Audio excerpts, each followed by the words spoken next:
There has been an overwhelming amount of hidden Easter eggs found in Black Ops 4. Thanks to somebody named Anthony on Twitter, he has gone through the game files and found all of these. However, once you look at how to do these Easter eggs, you'll realize that they're quite bizarre. Take perhaps the most egregious example here of the brand new Dead of the Night jumpscare Easter egg. In order to complete it, you must memorize the order of which you opened all of the doors, look at these gramophones in a specific order, shoot these jars with the trebuchet in a specific order, then light these candles in a specific order, then find a music disc and play it in the gramophones in a specific order, and finally, you must walk with a completely invisible ghost throughout the entire map. Eventually, you need to crawl across the ground into a random corner. Yeah, it's kind of insane. That being said, the reward is a free perk up effect as well as homunculus and unlimited ammo in one of your guns. And then there's one of the more reasonable Easter eggs that he's figured out. On Voyage of Despair, if you get the first clock step of the Easter egg and you're exactly on round 9, then you can do some weird 2007 free ray gun from the box sounding steps and walk a specific path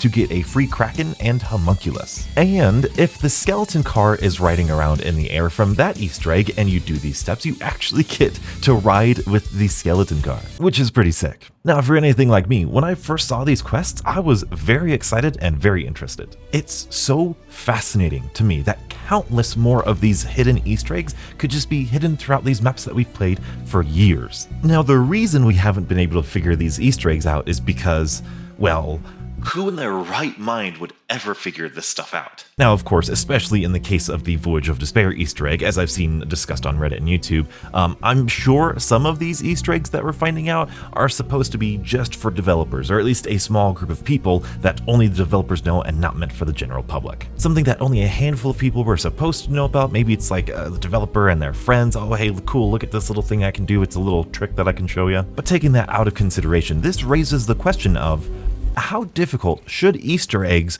really be? Do we want these developers to spend countless hours and development time on these hidden things that we will, in all likelihood, never find? Now, the obvious answer might be, no, that's ridiculous. Of course not. All Easter eggs should be designed to be found. While that is logical, let me remind you of the days of Black Ops 3 Zombies. The culture of the zombies community at the time was that the longer it took us to figure out the Easter egg, the more challenging it was, and therefore more rewarding when we found it. Zesibo's main quest, and eventually all of Cold War's main quests, were chastised for being lackluster and too easy to figure out. The community wanted more of a challenge. The problem with that, though, is hiding Easter eggs from a community that is as big and at times as smart as the zombies community can be is pretty friggin' difficult. People are pretty darn smart, especially with the internet and the amount of communication that we could do of discovering these little hidden steps and playtesting all of these Easter eggs all at the same time. It's pretty incredible. In order to keep Easter eggs hidden for a large amount of time,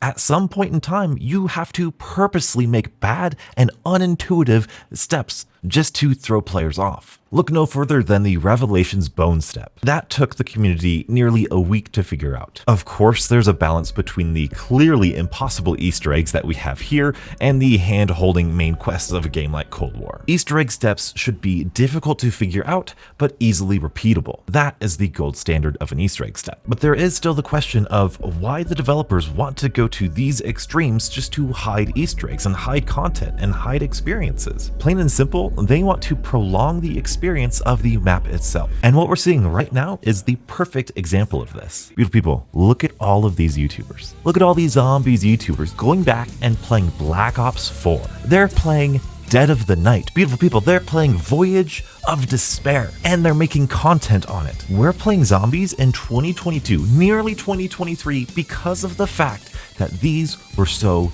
hidden. And like I said, if you're like me, there was an incredible sense of wonder and excitement when thinking about a new, completely undiscovered Easter egg on all of these maps that we've been playing for years. These things were here, potentially, this whole time. And that just adds to the mystery and scale and feeling of exploration that we get with every zombies map. It's such a cool and unique feeling. You don't get this feeling anywhere else. And while personally, I do want a couple of these very well hidden and maybe unintuitive Easter eggs to remain in the zombies' blood, I no longer think it's the only way to prolong a round-based zombies map. In fact, I think I have the perfect solution to prolonging a round-based map. So be sure to check out that video, subscribe, and stay beautiful.